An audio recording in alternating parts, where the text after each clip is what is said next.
অতীতের না পাওয়া নিয়ে দুশ্চিন্তা ও অনুশোচনা করে আর ভবিষ্যতে কি পাবো না পাবো এটা নিয়ে হতাশা করে মহামূল্যবান বর্তমানকে নষ্ট করা হয়।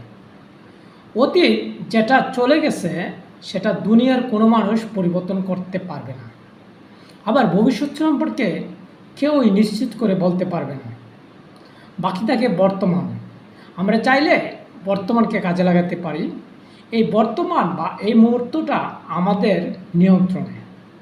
এই মুহূর্তে অনেক পাওয়ার আছে, কারণ এই মুহূর্তটা কাজে লাগালে মুহূর্তটা যেমন উপভোগ করা হবে, আবার ভবিষ্যৎটা যখন বর্তমান হবে তখন অতীত নিয়ে অনুশোচনা করতে হবে না।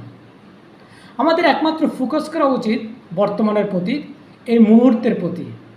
তাহলে অতীত তো ভালো হবে, আবার ভবিষ্যতে থাকবে না কোনো হতাশা।